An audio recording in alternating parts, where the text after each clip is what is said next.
Hello, অবশেষে দীঘা পৌঁছালাম। প্রায় রাত্রি 9টা বেজে গেছে।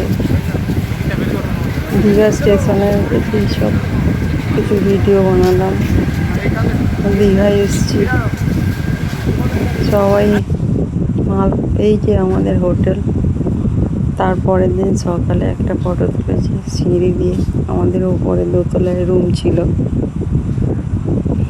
দীঘায় সকালে বেড়াতে এলাম সমুদ্রের ধারে, পাথর বিছানো।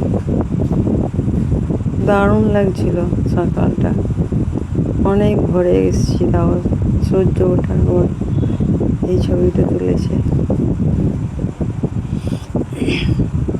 ভালো লাগছিল, দারুণ লাগছিল। সমুদ্র পুরো ভাটায় চলে গেছে, অনেক দূরে বালি পড়ে রয়েছে। বালির চড়া, যেটা ভোরবেলার দিকে দেখছিলাম জল অনেক ওপরে উঠে যায় সেই পাথরের উপরে। এখন বালি দেখতে পাচ্ছি, বালির কাছে নেমে এসেছি।